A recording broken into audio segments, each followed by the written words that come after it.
ان پر تنقید کرنا تو درکنار، تنقید کرنے والے سے نفرت کرنے لگتا ہے۔ پریشان نہ ہو، میں تم کو چاندی بنانا سکھا دوں گا۔ کہیے اضطرار میں فوراً سکون ہو جائے گا کہ نہیں؟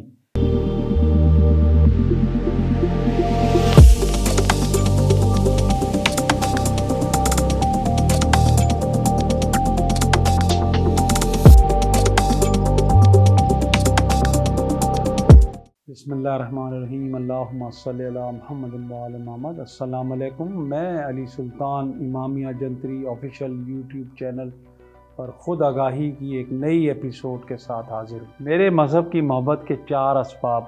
بچے کو چونکہ اپنی تربیت کرنے والوں سے محبت ہوتی ہے، لہٰذا ان کا ہر کام، ہر بات محبوب ہوتی ہے۔ اسی طرح ان عقائد مذہبی کا بھی جو لاشعوری میں غیر ارادی طور پر ذہن نشین ہو جاتے ہیں، محبوب ہو جانا فطری اور لازمی امر ہے۔ ان پر عمر کے کسی حصے میں بھی تنقیدی نظر ڈالنا یا ان کی صحت و عدم صحت پر غور کرنا قریب قریب ناممکن ہے۔ جو رسم و رواج بچپن سے دیکھتا رہتا ہے، جو چیزیں، راستے، مکانات، سڑکیں وغیرہ اس کی نظر میں اکثر و بیشتر آتی رہتی ہیں، ان سب کی تصاویر نفس پر بنتی رہتی ہیں، چنانچہ یہ محبوب ہو جاتے ہیں۔ اپنی تربیت کرنے والوں اپنے بزرگوں کو صادق القول اور ہر شے کا علم رکھنے والا جانتا ہے۔ اس کو یہ خیال ہی نہیں ہو سکتا کہ یہ غلط بھی ہو سکتے ہیں۔ لہٰذا جو باتیں اس مادی دنیا یا غیر مرئی اشیاء کے متعلق وہ کہتے ہیں، ایسی باتیں، بیانات، واقعات یا قصے جن کی تصدیق یا تکذیب حواس خمسہ ظاہری سے نہ ہو سکتی ہو، جب ان سے سنتا ہے تو غیر ارادی و لاشعوری طور پر اس کے ذہن میں نقش ہو جاتے ہیں، اور ان عقائد ذہنی کے خلاف وہ کچھ سننا گوارا ہی نہیں کرتا۔ ان پر تنقید کرنا تو درکنار، تنقید کرنے والے سے نفرت کرنے لگتا ہے۔ چوتھا سبب جو نہایت خاص اور تمام اسباب سے زیادہ اہم ہے، وہ یہ ہے کہ ان پیشوائے دین یا معبودوں کو، جن کے نام بچپن سے سنتا رہا ہے، اپنی ہر خواہش اور جذبے کی تسکین کا ذریعہ اور ہر شے پر قادر جان کر اپنی بقا کا سبب سمجھتا ہے۔ اسی لیے ان سے محبت ہو جاتی ہے۔ دنیا کی تمام اشیاء، افراد، ماں باپ، عزیز و قارب، مال و اسباب، جائیداد وغیرہ سب اس کو محبوب ہوتے ہیں کہ ان کو خواہشات اور جذبات کی تسکین کا ذریعہ اور نتیجے میں اپنی بقا کا باعث جانتا ہے۔ جب اضطرار لاحق ہوتا ہے، مثلا بیماری میں یا کسی نقصان سے روحانی اذیت میں مبتلا ہو جاتا ہے، اس وقت نہ مال کام آتا ہے، نہ اولاد، نہ اعضاء کچھ مدد کر سکتے ہیں، نہ قوم و قبیلہ۔ اضطرار میں دنیا کی وہ تمام چیزیں جو اس کے خیال میں باعث بقا ہونے کے سبب محبوب تھیں، دفع اضطرار کے لیے بے سود ثابت ہوتی ہیں، اور تمام دنیا میں کوئی شخص یا کوئی شے اس کو سکون نہیں دے سکتی۔ ایسی حالت میں اضطرار دفع کر کے یا کم کر کے اس کو سکون دینے کی کیا صورت ہو سکتی ہے؟ اس کی ایک مثال ملاحظہ فرمائیں۔ ایک سرکاری ملازم دوران ملازمت بہت کفایت سے خرچ کرتا ہے۔ اس طرح اس نے کچھ سرمایہ بچا لیا۔ اس کا ارادہ تھا پینشن کے بعد کوئی کاروبار کرے گا تاکہ فارغ ہونے کے بعد گزر اوقات ہو سکے، مگر جب پینشن لے کر گھر آیا تو سرمایہ کے ساتھ اسباب خانہ داری بھی چوری ہو گیا۔ اب ذرا تصور کیجئے کہ اس کو کیسا اضطرار لاحق ہوگا۔ لائق غور امر یہ ہے کہ اس اضطراری کیفیت میں اس کو کیا چیز سکون دے سکتی ہے۔ ایک صورت یہ ہو سکتی ہے کہ اس کو نشہ آور اشیاء کا استعمال کرایا جائے تاکہ نشے کی حالت میں اس نقصان کو بھلا سکے۔ دوسری صورت یہ ہو سکتی ہے کہ اس کا کوئی دوست یا پیر صاحب اس سے کہیں کہ تم کو ایسا عمل بتاتا ہوں جو نہایت کامیاب ہے، کئی دفعہ تجربہ ہو چکا ہے، 40 دن کے اندر اندر چرایا ہو گیا مال مل جائے گا، یا کوئی خیر خواہ اس سے کہے کہ بھائی میں نے آج تک کسی سے یہ ظاہر نہیں کیا کہ چاندی بنانا جانتا ہوں، لیکن تمہاری مصیبت ایسی ہے کہ تمہیں بتانا ہی پڑے گا۔ پریشان نہ ہو، میں تم کو چاندی بنانا سکھا دوں گا۔ کہیے اضطرار میں فوراً سکون ہو جائے گا کہ نہیں؟ اس مثال سے یہ امر واضح ہو گیا کہ جب ایسا اضطرار لاحق ہو کہ دنیا کی تمام محبوب اشیاء میں کوئی شے بھی تسکین نہ دے سکے، اس وقت دو صورتیں ایسی ہیں جو باعث تسکین ہو سکتی ہیں۔ نمبر ایک، اس مضطر کی توجہ اس کے باطن کی طرف سے ہٹائی جائے یا کسی خارجی مرکز کی طرف منعطف کرائی جائے۔ اب ہم آپ کو نفس کی تعریف بتا رہے کہ نفس اصل میں ہے کیا چیز۔ جب ہم کپڑے کو پانی میں بھگوتے ہیں تو اس کی نس نس اور تار تار میں پانی سرایت کیے ہوگا۔ دودھ میں پانی ملانے سے ہر قطرے میں پانی شامل ہوگا۔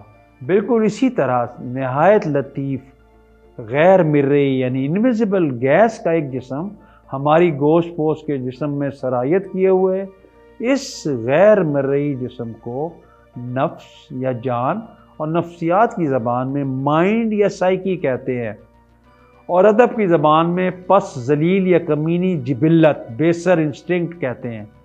قرآن کی زبان میں اسے نفس امارہ کہتے ہیں۔ اس میں خواہشات یعنی ڈیزائرز، احساسات یعنی فیلنگز، جذبات یعنی ایموشنز، منفی رجحانات یعنی نیگیٹو ٹریٹس، یہ ہمارے جسم پر حکمرانی کرتا ہے۔ یہی ہمارا معبود ہے اور اسی کی ہم سنتے ہیں، اسی کا حکم بجا لاتے ہیں۔ یہی ہمیں برائی کی طرف ہانکتا ہے اور یہی وسوسے یا سجیشنز ڈالتا ہے ہمارے اندر۔ اس مثال سے ایک بات واضح ہو جائے گی۔ ایک بچہ کہتا ہے کہ میرا دل مٹھائی کھانے کو چاہتا ہے۔ اگر اس سے پوچھیں کون چاہتا ہے تو کہے گا دل چاہ رہا ہے۔ اب غور کریں، دل تو مردے میں بھی ہوتا ہے، کیا مردے کا دل بھی چاہ سکتا ہے؟ اس میں تو جان ہی نہیں۔ لہٰذا معلوم ہوا کہ اصل چاہنے والی جان تو یہی ہے جو ہمارے جسم کے اندر اس جان کو نفس امارہ کہتے ہیں۔ جب یہ جسم سے نکل جائے تو انسان مر جاتا ہے۔ سارے کا سارا دین، تمام کا تمام مذہب، بس اسی نفس کی درستی اور اس کا تزکیہ کرنا ہے۔ مفکرین مغرب کہیں 1200 برس بعد اس بات سے واقفیت حاصل کر سکے کہ گزشتہ 2 صدیوں سے پہلے کہنے لگے کہ human mind is in a subconscious state for the exterior world but totally unconscious of its interior. مگر مولا علی نے 1400 سال پہلے یہ علم دے دیا تھا کہ لوگ سوئے ہوئے ہیں، جب مریں گے تب جاگیں گے۔ ہمارا ایک مثال آپ کو دیتے ہیں اس سلسلے میں کہ دیکھیں، ہر بچہ جو پیدا ہوتا ہے وہ اپنے جو آبائی مذہب کو جو ہے اپنا لیتا ہے۔ قرآن اس کو جو ہے بہت سختی سے منع کرتا ہے کہ اپنے آبا کے مذہب کو مت اپناؤ۔ ایک قدرتی قانون کا آپ کو مثال دی جاتی ہے کہ دیکھیں، ایک شخص کھڑا ہوا ہے اور وہ اپنے گلی میں باہر کھڑا ہوا ہے۔ ایک نامعلوم فرد آتا ہے موٹر سائیکل پر، وہ اس کو ہاتھ دیتا ہے، وہ اس سے پوچھتا ہے کہ بھائی تم کہاں جا رہے ہو؟ تو وہ کہتا ہے میں فلانی جگہ جا رہا ہوں۔ تو وہ اس سے کہتا ہے یار مجھے بھی راستے میں اتار دینا، میں نے فلانی جگہ جانا ہے۔ وہ بیٹھ جاتا ہے اس کے پیچھے۔ اب جناب علی، وہ موٹر سائیکل والا جو ہے گاڑی اپنی موٹر سائیکل چلا رہا ہے، قانون فطرت سمجھانے کی کوشش کی جا رہی ہے کہ جب ہم اس کے چلانے والے کی غلطی سے ایکسیڈنٹ ہوگا تو ہم بغیر کسی قصور کے جو ہے زخمی ہو جائیں گے یا اپنی جان گنوا بیٹھیں گے۔ یہی قانون فطرت آپ کسی گاڑی پہ لگائیے، ٹرین پہ لگائیے، ہوائی جہاز پہ لگائیے، پانی کے جہاز پہ لگائیے۔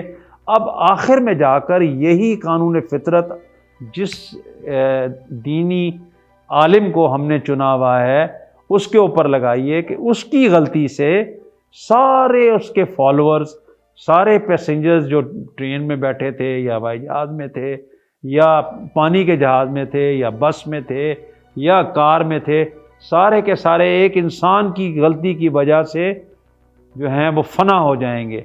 تو ہمیں عالم دین بہت ہی سوچ سمجھ کے چننا ہے۔ قرآن آپ کو اجازت نہیں دیتا کہ آپ کسی ایرے غیرے کو اپنا عالم دین بنا لیں۔ یہ ہمارا نفس ہمیں مجبور کرتا ہے کہ گھر میں جو ہمارے عالم دین کا قرآن پڑھا ہوا ہے یا کوئی کتابیں پڑھی ہیں اسی کو ہم اپنا لیں۔ تو بغیر محنت کے قانون فطرت ہے، آپ کو کوئی چیز حاصل نہیں ہوتی۔ اگر آپ کو پیاس لگ رہی ہے تو آپ کو پانی پینے کے لیے کسی کو کہنا پڑے گا، چاہے گھر میں نوکرانی ہو، نوکر ہو، بہن ہو، بھائی ہو، بیوی ہو، ماں ہو، جس سے بھی آپ چاہیں۔ تو بغیر ایفرٹ پٹ ان کیے ہوئے، کوشش کے بغیر، پھر وہ پانی لا کے سامنے میز پہ رکھیں گے، اس کو آپ ہاتھ بڑھا کے اٹھائیں گے، پھر آپ کی پیاس بجھے گی۔ تو بغیر ایفرٹ کے کوئی چیز نہیں ملے گی۔ دین بھی آپ کو بغیر ایفرٹ کے نہیں ملے گا۔ اسی لیے آپ کو خود آگاہی سے مطلع کیا جا رہا ہے کہ بھائی اپنے آپ کو پہچانو۔ یہ ہمیں فریب نفس میں مبتلا کیا ہوا ہے۔ انگریز اس کو کہتا ہے کہ if we don't know about ourselves then we are under the deception of self۔ آج کا ہمارا یہ پروگرام اختتام کو پہنچا۔ اگر آپ اپنے نفس کے بارے میں مزید آگاہی حاصل کرنا چاہتے ہیں تو ہمارے چینل کو لائک اور سبسکرائب کیجیے، اور آپ مجھ سے بات کرنے کے لیے اسکرین پر دیے گئے نمبر کے ذریعے رابطہ کر سکتے ہیں۔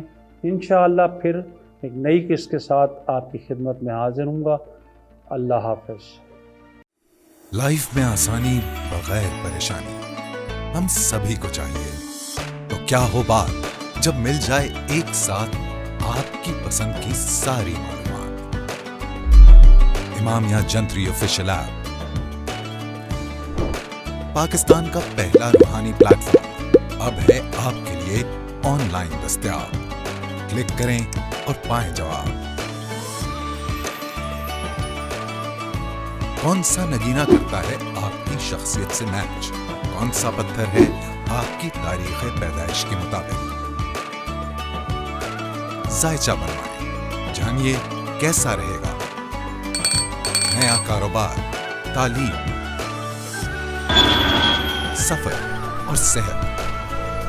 کب ہوگی آپ کی شادی؟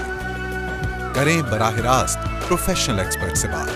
یہاں ہیں پرانی آیات ترجمے کے ساتھ۔ نماز کے اوقات، ڈیلی اذکار، وظائف اور دعائے حاجات، دعائے استخارہ، نقوش، خصوصی مضامین، اقوال زرعی ہوں یا دنیا بھر کی خبریں۔ جانیے ہجری مہینوں کی تاریخ، اہم اعلانات، قرآنی تلاوت کی یاد دہانی، اہم اسلامی تاریخی واقعات اور انفارمیٹو ویڈیوز۔ امامیہ جنتری آفیشل ایپ ہے آپ سبھی کے لیے، انتظار نہیں، ڈاؤن لوڈ کریں۔ امامیہ جنتری آفیشل ایپ، اسلامی معلومات اور رہنمائی کا خزانہ۔ A project by Iftikhar book depot.